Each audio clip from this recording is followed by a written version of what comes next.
You've been paid to speak at over 3,000 events around the world, and you've coached well over 10,000 speakers. Why do you think speaking in front of others is so terrifying for the average person? Well, Justin, that's a great question. And as you're watching this interview, think about yourself. Where are you on the public speaking scale? If you were in front of an audience of 100 people and you were going to say something, would you be so excited and enthusiastic and grateful to have that opportunity? That would be a 10 on a 1 to 10 scale. Or would you be at the other end of that scale at a 1, which would mean you'd be terrified? And that's, I think, the question you're asking. Why are so many people afraid to speak? And as you said, it's one of the greatest fears that people have. Jerry Seinfeld, the great comedian, had a wonderful line. At a funeral, the person giving the eulogy would rather be in the coffin than speaking at the funeral. And that's where people are. So the answer to that is very varied. But from the experience that I've had, I would say, Justin, the reason people are afraid to speak or uncomfortable speaking is they're thinking about themselves. And they're wondering, am I going to make a fool of myself? Are the people watching or listening to me going to like what I have to say? What do I look like? Is my hair okay? Are my clothes all right? How am I? It's all about them. And when you are nervous, you're self-conscious. So the key to being an effective communicator or speaker is to get yourself out of the way. It's not about you. This discussion isn't about you, and it's not about me. It's about you as you're watching this interview. What can you do to be an even better speaker? And we're just delivering some ideas to help you be even better. No matter how good you are now, you can get even better. So how do you get yourself out of the way? Well, maybe this little metaphor would help. So, Justin, instead of being who you are, let's imagine that you're a paramedic and you work at a hospital and you have a nice white outfit on, and it's late at night, you're going on a night shift, and you're in a remote area, and as you're driving to the hospital in this remote area, there's an accident ahead, and there's a guy laying in the road, bleeding profusely. There's nobody else around. Would you go help this person, or would you get on your phone and try to call 911? I would probably help him. Okay, well, if you're a trained paramedic, you would. Yeah. And as you rush to help this person, would you be thinking about, well, I've got these clothes on, and this guy's bleeding, and I might get blood on my shoes or my pants? Or would you be thinking of any of that? No, sir. No. You would not be self-conscious at all. You would be so focused on stopping the bleeding and getting help and getting this guy to a hospital right away. And that's the thought you need to think of when you're asked to speak or have an opportunity to speak, is it's all about your audience. It's not about you. You're delivering the message. But if you can get yourself out of the way, it makes a difference. So I had a client recently whose daughter was getting married. He had to give a father of the bride speech. And he was terrified of speaking. He hated it. And there were like 250 people at this very formal wedding, and he had to stand up at his daughter's most important day of her life when she's getting married. No pressure, right? Yeah. And he asked me to help him on his father of the bride speech. And I said, why are you speaking? And he said, because I want to honor my daughter and her husband on this special day. I said, so it's not about you, is it? No, it's not about me. I said, so forget about you. Think about your daughter. And just that one thought helped him give, and it was a family member. It was in St. Louis just last week, and my oldest daughter and her husband went, and they said it was one of the best Father of the Bride speeches they had ever heard, because it was all about his daughter. He didn't say, oh boy, I don't like speaking at these, and I'm really nervous, and I wish I wasn't up here. That's self-consciousness. So get yourself out of the way, and that's the beginning of what you're going to learn in this discussion. So does that answer your question? Absolutely. Okay. Absolutely, what do you got next, Justin? I was, just to kind of play off what you just said, I was watching a video of you and Evan Carmichael, and he asked a similar question, and you said, well, look at the last email that you sent, because an email is basically a presentation, and count how many times you said the word I, and count how many times you said the word you. It should be about you rather than me, right? So especially when you are giving a speech, there should be not that many I's and more you's. Here's what you are going to learn. Here's why you should pay attention, right? Well, yes, that's part of it, but you can do it in a much more engaging way. So as an example, you answer this question honestly. You're in a movie theater, you're with your beautiful wife, you're watching a movie. Have you ever jumped? Something happened and you got startled. Absolutely. Okay, at that moment, you weren't in a movie theater because you never would have jumped. If you knew you were in a movie theater, surrounded by somebody that loved you, eating a bag of popcorn, the scary scene would have had no effect on you other than, oh. But somehow that director, those actors, put you mentally in this situation, and the bad thing that was going to happen to the actor in that movie was going to happen to you because you were, at that moment, in the movie.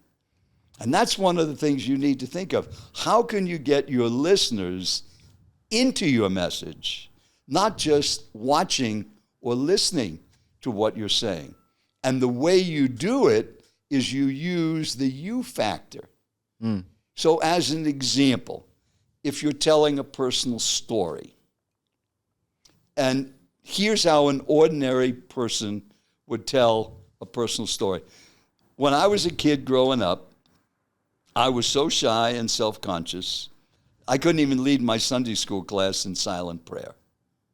It's true. I never gave an oral report in high school. 4 years of high school, never stood up in front of my classmates. I was so scared to speak in front of a group. And I never did speak in front of a group till I was 28 years old. Okay, that's what most people would say. Now that is true. That's my story. And it was all I. And as you're watching this, you don't care. What does that have to do with you? But what if you could tell a story like Justin is saying and make it about your audience? So now let me repeat what I said by making it the you factor. So just imagine as you're watching this video, and you think back to your experience in high school, and you realize in high school you were so shy and self-conscious, you didn't stand up in front of your classmates. Matter of fact, you went 4 years in high school, never gave a book report or a science report in front of a group. You take a failing grade because you were so afraid to speak in public. And when it came time to go to Sunday school class on Sunday, you couldn't even lead in silent prayer. That's how bad you were as a speaker. Well, that's exactly where I was in high school. And then you never spoke for the next 10 years until you were 28 years old. And that's exactly what happened to me. And if anybody ever told me when I was in high school that I'd have a 50-year career as a professional Hall of Fame speaker, I say that's impossible. But as you're listening, this is so important. Speaking effectively is a learned skill. When you were born, you didn't know how to type.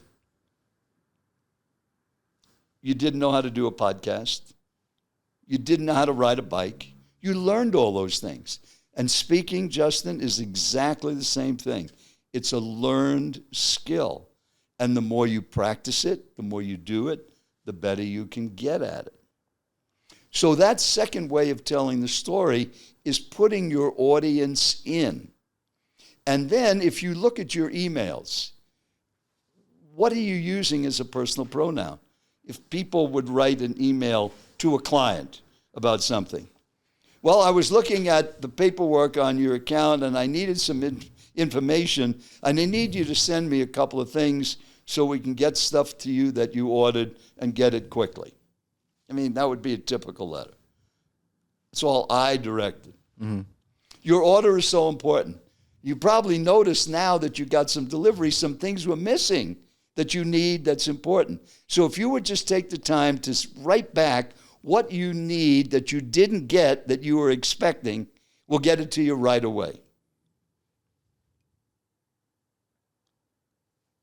If you start practicing You could write a 10-page letter and never use I, me, or my one time.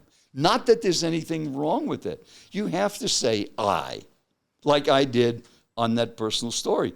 That's exactly what happened to me. But it's not all I. And the reason is no one cares. Right. No one cares about you except what can you do for them. And as you're talking to me, Justin, and we're talking to your viewer, they want to know what can they do to be an even better communicator? How can they take whatever skills that they have, get over that nervousness, or pick up a couple of tweaks if they're already good to be even better at what they're doing? And the way you do that is talk about them. So that's what you need to think of. How can you make it about the person or people that you're talking to? And that's what you heard in that Evan Carmichael introduction or podcast. A mutual friend of ours wrote a book called What's in It for Them, and that's what that just made me think of. Right. Because if the people that are watching this are like, this is so irrelevant to me, this could never make my life better, this could never make me a better speaker, they're already gone. But as soon as you go, hey, you watching this is for you, and here's what this is going to help you do or help you become, then they're like, ooh, I might stick around. I might stick around for a little bit. Right. Right? And we were just talking before this. People don't really leave meetings because it's a meeting. You don't just get up and walk away when someone's talking to you. But with videos, it's different because you can like, ooh, I got a notification, something happens, I scroll on my phone. So just with social media, videos in general, it's so important that we really make it relevant to the viewer, like you were saying, right? Well, you might not know who Evan Carmichael is. He's a Canadian, a wonderful human being, but he's probably one of the experts in the world, most qualified on YouTube videos. And he has over 500 million views. That's B in billion views. And over 3 million followers that follow his videos. And one of the things that he taught both Justin and I in our mutual contact with Evan is the most watched videos on YouTube are over an hour. So many times people say, you got to have short videos. Mm-hmm. You know, people have a very short attention span. You have a very short attention span for anything that isn't relevant to you. Yep. But if it's relevant to you, how long did people watch that first movie that came out, The Godfather? It was 3 hours long. Some people said, nobody will sit that long. Nobody left. Yep. And they're still watching it decades later because it was a great movie. How long will they listen to you? As long as it's relevant to them, they'll stay. And if it's not relevant, they won't stay 30 seconds. Never mind 3 hours. So that's the gift that Evan has taught us, is that if your content is relevant to the people you're trying to reach, they'll stay and listen. And you're going to stay and listen if you're interested in developing yourself and improving your ability to speak and be an even better communicator. That reminds me of your unless story. It's such a powerful word. Well, I'm not going to watch this video. It's more than 60 seconds unless it's about me and it'll help me do something like this. I'm not going to listen to this guy on stage talk unless, right? Do you want to tell your unless story? The unless story where I first heard that? Yes. Well, this goes to our personal development part of this interview because there's two objectives for you as you're watching. How you can be an even better speaker and communicator, and how you can improve yourself no matter where you are now. So I asked you in the beginning on a continuum, on a 1 to 10 scale, where were you on speaking? Let's talk about your personal development, your life now. Where are you on that scale? Did you wake up this morning full of energy and joy and happiness, couldn't wait to do what you were doing, knowing this was going to be a fantastic day? That would make you a 10. Or did you wake up this morning and want to go back to sleep? Everything hurt, nothing worked, and you wanted to go back to sleep. That would be a 1. Right. You're not happy in your career. You're not happy in your relationships. You're not feeling good. You don't have enough money. So where are you on your personal development scale? Well, I told you where I was on the speaking scale in the beginning. On a 1 to 10 scale, when it came to my background, I was a 1. A terrible speaker. I didn't know anything about it. But I was self-conscious, and I had no confidence. And I didn't go to college. I was only good at working with my hands, building things. So I became a carpenter out of high school. So just imagine, this is 1959 in America, because I'm 83 years old now, so I graduated in high school in 1959. You're young. I've got socks older than you. No matter how old you are, I've got socks older than you. So I go back a long ways. So I've worked in construction. And I got married, had a wonderful wife for 59 years. She passed on 2.5 years ago, but we had a great run for almost 60 years.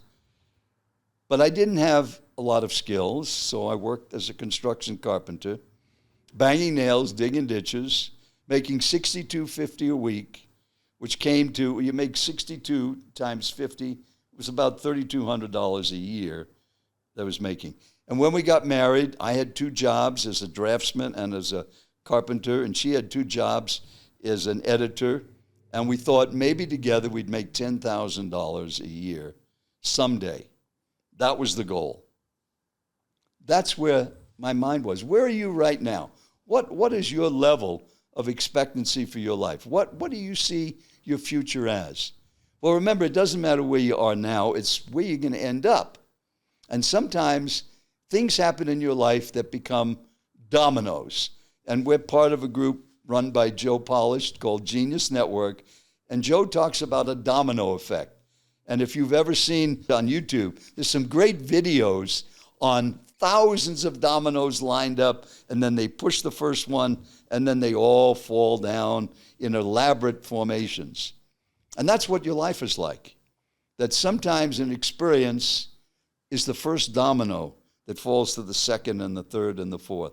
And that's already happened in your life, and I know, Justin, it's happened in your young life, that one thing leads to another, to another, to another.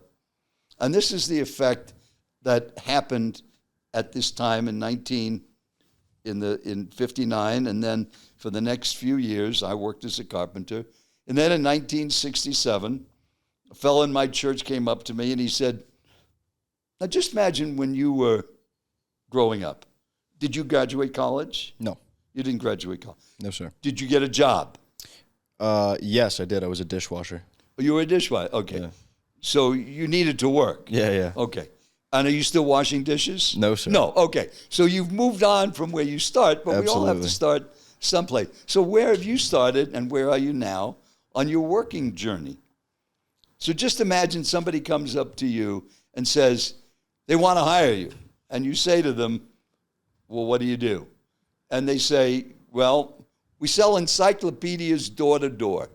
That's exactly what happened to me when this guy from my church came up to me one Sunday and said, I'm looking for people just like you. Now, I didn't think this was good because I didn't think I was good at anything. And if he was looking for people like me, he couldn't be having a great opportunity. But he made it sound so good. And then he said, Justin, and you get paid a commission. Now, you went like that. I'd never heard the word commission before. And I said, what does that mean? He said, basically, we pay you what you're worth. If you make a sale, you get paid. If you don't make a sale, you don't get paid. Well, he made it sound so good and how much money I could make, and I was making so little money. So I decided to become a salesperson for World Book Encyclopedia, knocking on doors. And now this, of course, is, as we're listening in 2025, recording this is the time where mothers worked at home, dads went to work, children had to go to the library to find anything. Mm-hmm. There was no internet. We had no cell phones. And the only knowledge was in a library. Right. So to have a set of encyclopedias in your home could be a great advantage. And when I saw these wonderful books, and they were so colorful and fascinating, I thought I would have done better in school if I had had these. And I was raised by a single mom. We were poor, lived in a little apartment And if she had seen these, she would have figured out a way to get them for me. But nobody ever showed them to him. So that was that inner motivation. And maybe you've had the same thing where you don't have a skill set, but you're drawn to something because maybe you thought it would have helped you if you had known this. So that's where I was. So I had no sales experience. I was shy. I couldn't talk to people. I'd work with my hands. And now I'm going out, knocking on doors, selling encyclopedias on a commission. What are the chances of success? Probably, not very good. Yeah, slim to none is what I would say. Slim to none. Well, I set a record. I made 1,200 sales calls in the first 4 months and one sale. 1,200 calls and one. I had to make a call record. So just imagine you're doing that. You've never sold anything. You're excited about a product, and nobody buys it. Well, this one woman, and I can still remember her name, Irene Dunn, in Bayshore, New York, with 6 kids, and I knocked on her door, and I said, and this was my standard approach. Just imagine what a great salesperson you're looking at. I'd knock on the door and say, you don't want to buy any books, do you? And they'd say, no, and they'd slam the door, and I'd go to the next door. You don't want to buy any books, do you? I mean, that's what I was selling, because I was so shy. And like you asked in the beginning, why are people afraid to speak? Well, why are people afraid to sell? Because they're going to reject you. Exactly. So I figured if I didn't get in, I couldn't be rejected. Just close the door. But this woman, when I knocked on Irene Dunn's door, she said, young man, we love books in this home. What books are you selling? Now imagine, how would you feel as you're listening to, somebody says that to you. And I said, World Book Encyclopedia. She said, World Book? I have wanted to buy that for so I didn't know where to get it. Come in, I'll give you a check. Now, how would you have felt? Amazing. 4 months, 1,200 rejections, and Irene Dunn is going to buy them. So just picture as you're watching this, you go into her kitchen. She comes back with a checkbook, because we didn't have credit cards then. And she says these words, how much do I make the check out for?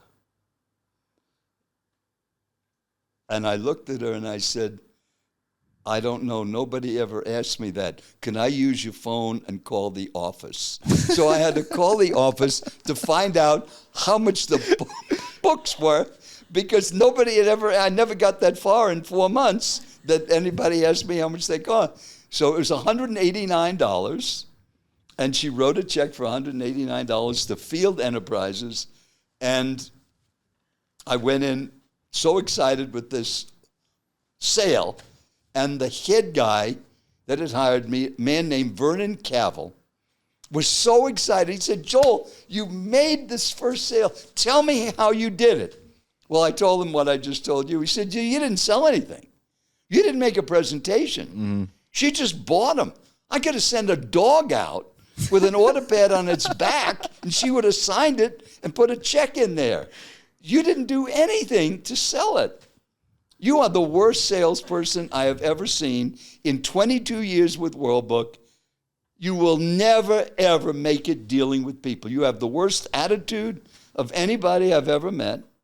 And I did, because all I had was rejection and failure. And now you can't even sell. So you're never going to make it. And then he paused, and he said that one word that started this discussion, unless.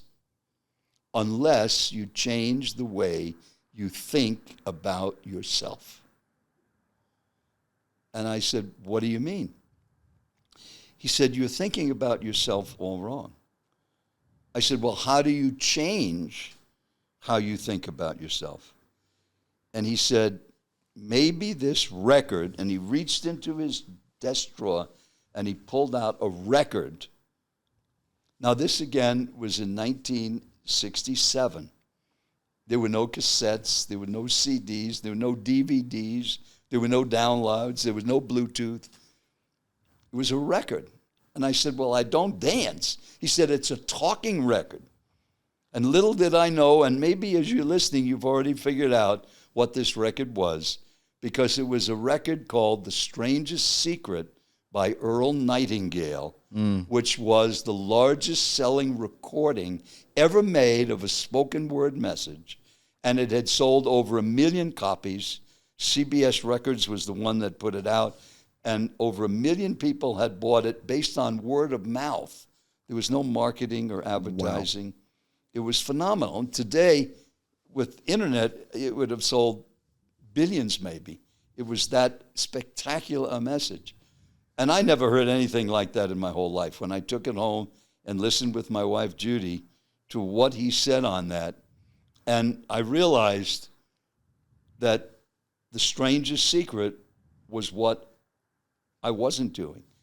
So you're wondering, what is the strangest secret? And it's simply this statement, that you become what you think about. And as I heard him say that on the record, with other things that supported that premise, I realized every time I knocked on a door, I was thinking, they're not going to buy anything. And they didn't. And whatever I would think about is what you're going to experience. If you have a negative attitude to things, you're going to get negative results. Positive attitude, you get positive results. We know that today in 2025. In 1967, there were no books on success. There was no Tony Robbins. There was no Jim Rohn. None of that existed. Earl Nightingale started the learning by listening industry with that one recording. So when I heard that for the first time, it was like a light coming on in a darkened room. Mm-hmm. And imagine you've heard something like that too in your life. Something that just hits you at the right time, that just gets that domino tipping. So this was the next domino. Mm-hmm. The word unless was the first. The domino then became the next strangest secret, listening to it. And then just imagine you're hearing something that you've never heard before, and it just puts your whole life in perspective. So in 1967, I was 26 years old. I was married. I had no children at that point. And it made so much sense that everything that had happened in my childhood, in my school, was I became what I thought about. I didn't think I could do anything. I didn't think I was that smart. So I didn't do well in school. And the same thing for you. What are you thinking about right now? And how can you make that even better than it's been? So I listened for a week. I didn't go out and knock on doors. And I realized I'm going to learn how to sell these books. Then I'm going to quit and get a real job and go back in construction. So I went out, and just picture this. 4 months, you've been knocking on doors, 1,200, you got them all written down. One sale, Irene done, and the commission was $28. No, it was $48. So it was $48 commission for 4 months. We had no money, so we were living on barely the few savings dollars that we had.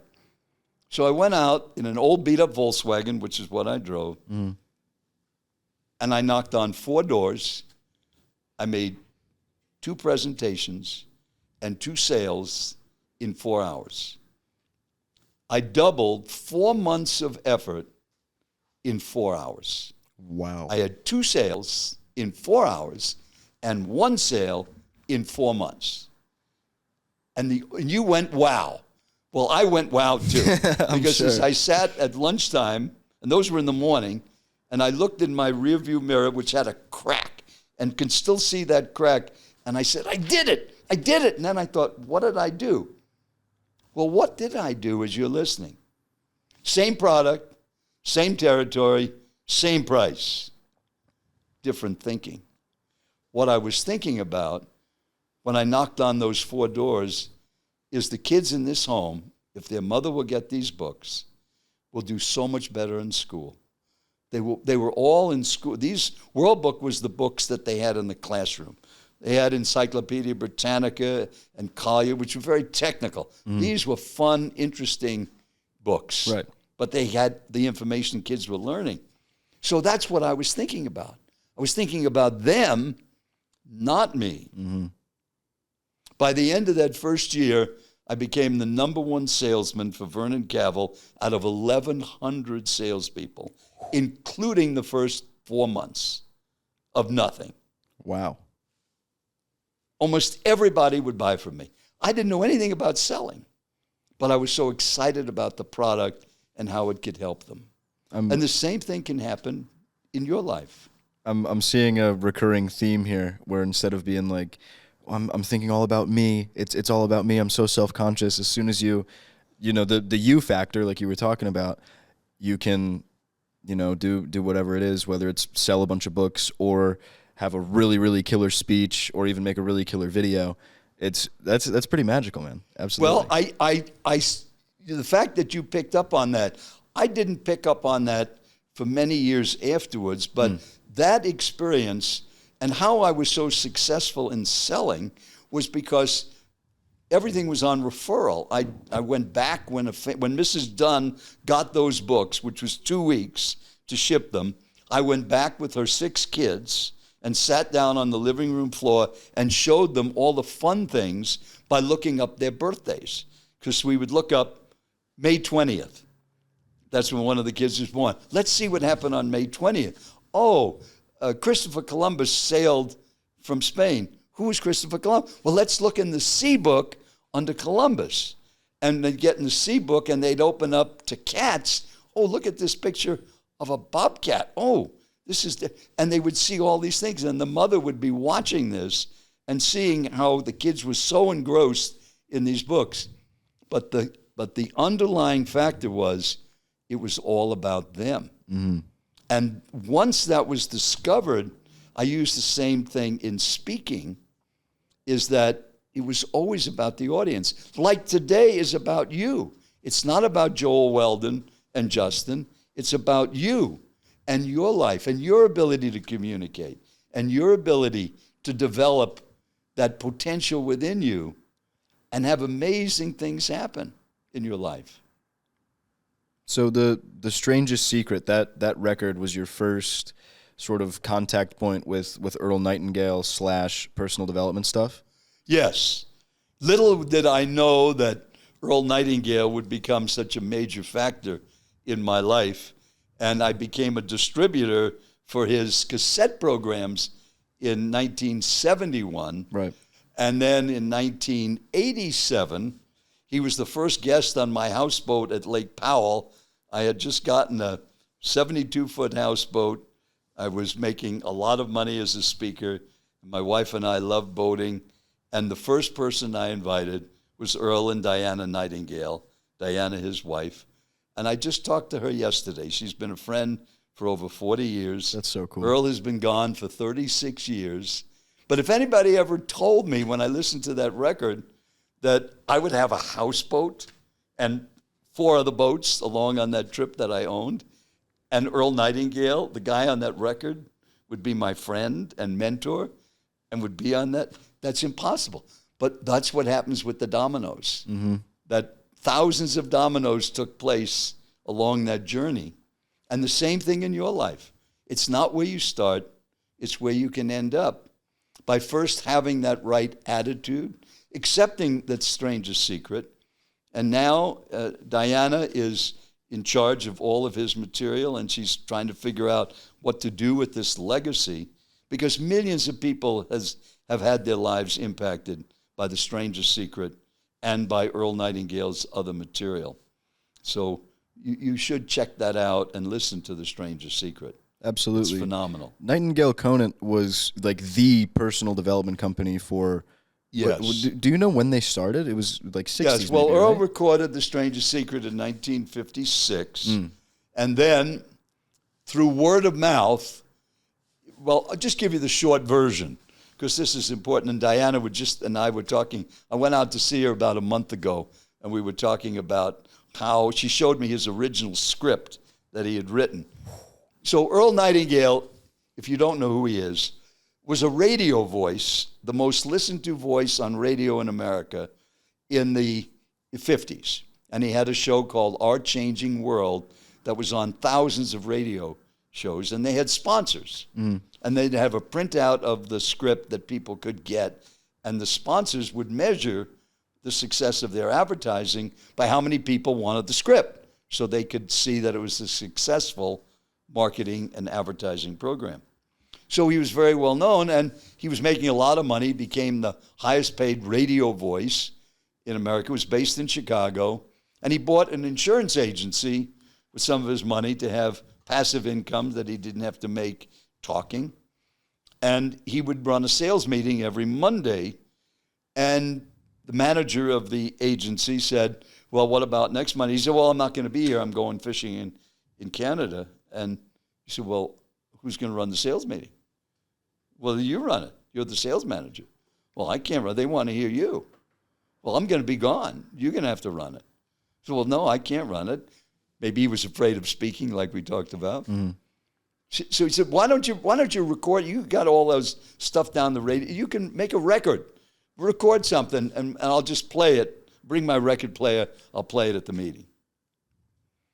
So Earl went home that night, and at 2 a.m, he said the whole thing appeared to him, and he wrote down the script for The Strangest Secret, 2 a.m. with a cup of coffee, went to the studio the next day, recorded it, had it on a record, gave it to the manager.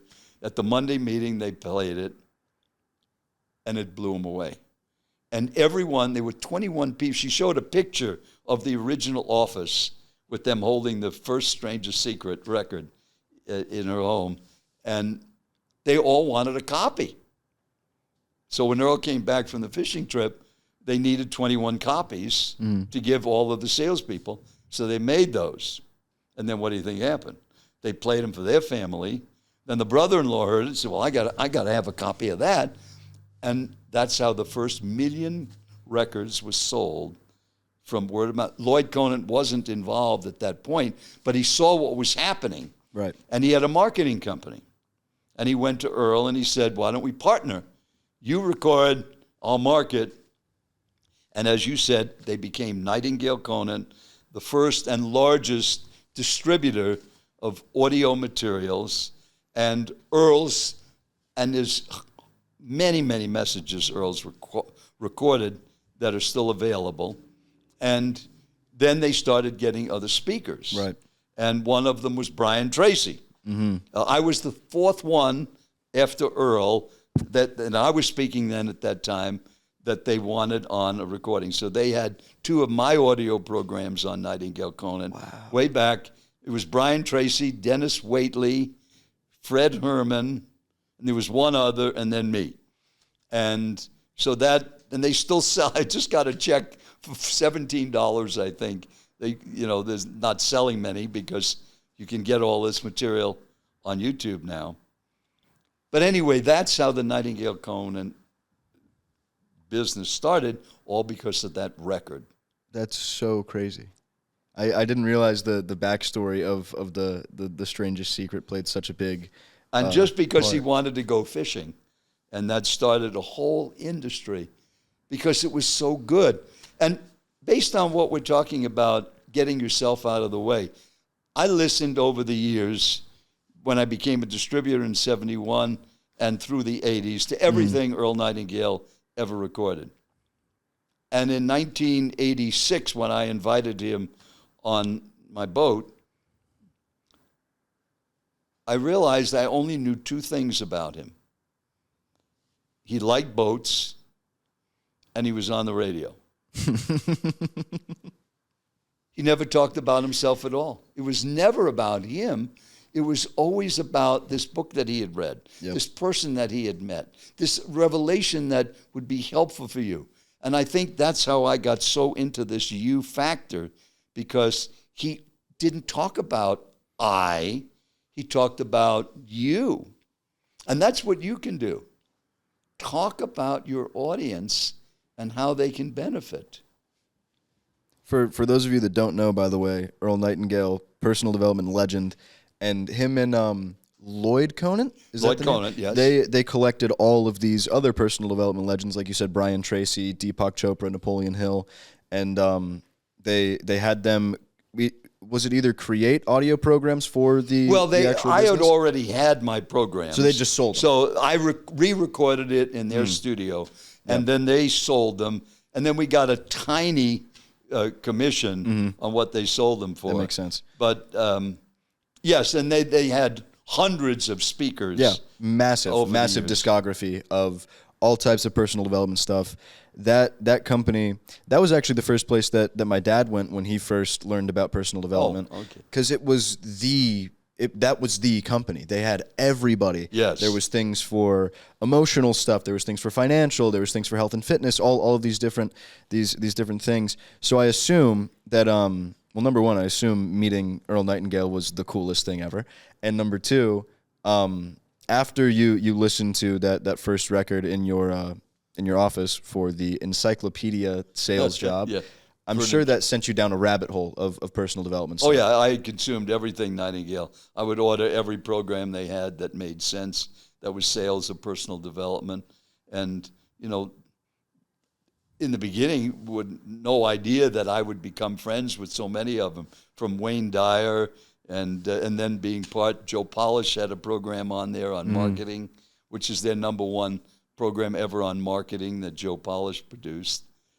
So, yes, it's a lot of dominoes come connecting. Are you familiar with Gary Keller's book, The One Thing? I've heard of The One Thing. He talks about... that's Keller Williams, the realtor? No. Yes, it is. Yes. I did a lot of work with Keller Williams people. Yes, The One Thing. I am familiar so with that. Alex Mendozian had me read that book because one of the largest sort of takeaways that I had from that book was the domino effect, and it was similar to the way that Joe talks about it, but they gave a fantastic visual, which was if you had a line of dominoes and each domino was twice as big as the next one, and the first one started at, I think it was 1.5 inches or 2 inches or something.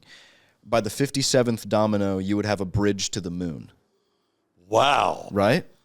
Wow. And it's like if you line up two dominoes, this one's bigger than this one, it can knock that one over, and then this one's bigger than that one, it can knock that one over, and eventually you knock over something that's as big as the Eiffel Tower or whatever it is. That domino effect is so interesting, and you can see it in people. Like you said, the unless talk that you had with your sales director, your sales manager was the first one. The second one was listening to that record, and then all those dominoes fell in a certain sequence. And now Earl Nightingale and his wife are on your belt. That's crazy to me. That's super. I didn't know that. That's actually really fascinating. Since you've sort of absorbed all of this personal development knowledge, what is the one biggest either tactic or habit or practice or something like that you've taken away and actually put into practice in your own life? Well, once you understand the strangest secret, that you become what you think about, then you accept the premise that your life is your choice. Justin, your life is your choice. And my life is my choice. And there's no excuses when you have that. And if you accept that, then you have 100% personal responsibility for you. And you can't blame anybody else. And if you don't like what's happening, then you need to do something about it. Got to change it. So I think the key things that I've learned through the teachings of Earl Nightingale primarily are, first, the strangest secret, that our thinking determines our experience. And we can control our thinking. We can wake up every morning thrilled and happy. And everything works and nothing hurts. And what a great day this is going to be. When bad things happen, we can realize that something good is going to come out of this bad thing. That's a mindset. The other thing was controlling the controllables. I don't worry about anything that I don't have control over. Right. Like what's happening in the world around us. That's not my job. I don't watch the news. If the end of the world is coming, somebody will tell me. But you don't need to sit and watch all of these things that nobody except the people involved can do something about. Right. So I can vote. I get one vote. What happens after that, I'm not going to worry about it. Do I like the president, not like the president? Doesn't matter. Nothing I can do about it, except I can vote maybe differently next time for the election. So that controlling the controllables, that we become what we think about, our life is our choice, and making it a great day every day. So I've got that on all my boats. Make it a great day. That's something I admire a lot about you. With not have a great day. I love it. Make it a great day. Yep. Your day is your choice, nobody else's. I love that so much. So a question that we ask all of our guests just before we wrap up here is, if you could go back to your younger self, we'll say right after you graduated high school, when you're working that construction job, if you could give that version of Joel one piece of advice, what would it be? Oh, I know exactly what that would be. Everything that's going to happen is part of a plan, and that plan is good. And whether it's good, bad, or ugly, you're going to look back on that experience and realize it was good. And once I realized that, which was quite a number of years ago, I made a list of everything I could think of from the time I had a memory. The fact I had no father and was raised by a single mother, that raised that poor, that I was shy and I couldn't talk to anybody. I was told I was the worst speaker. I made one sale out of 1,200 sales calls. Every one of those got me to where I am today. And had that not been one of the dominoes, I wouldn't have this wonderful life that I have now at age 83 if all of those things hadn't occurred. So when a bad thing happens, the first thing I say is that's good, because something good is going to happen as a result of it, and it always seems to. And it's not Pollyanna, and it's not unrealistic positive thinking. It's a science that our thoughts determine our experience. And if you're not happy with your life, and it's not the wonderful life you've dreamed of, you can do something about it. And you can start doing that by deciding what you want to think about right now. And if we want to wrap up, I'll give you 22 words to help you be an even better speaker. So are you ready for 22 words? Here they are. Speak to your audience about what they need in an organized way they can follow, and get yourself out of the way. Justin? Thank you so much, man. Where can our audience go to check your stuff out, maybe learn more about your book of call or something? Well, you can look at my website, which is ultimatespeaker.com.